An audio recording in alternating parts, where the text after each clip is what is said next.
Fireworks-related injuries patuloy sa pagtaas ayon sa Department of Health. Narito ang news scoop ni Maine Barreto.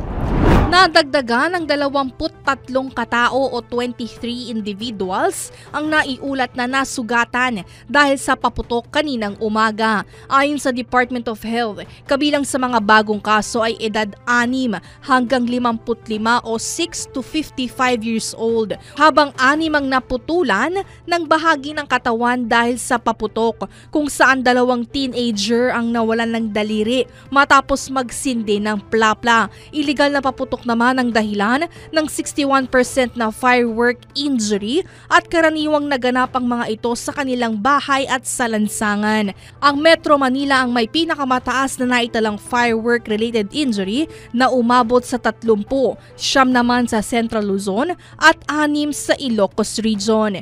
Para sa News Scoop, ako si Maine Barreto, nagbabalita ng tama, naglilingkod ng tama.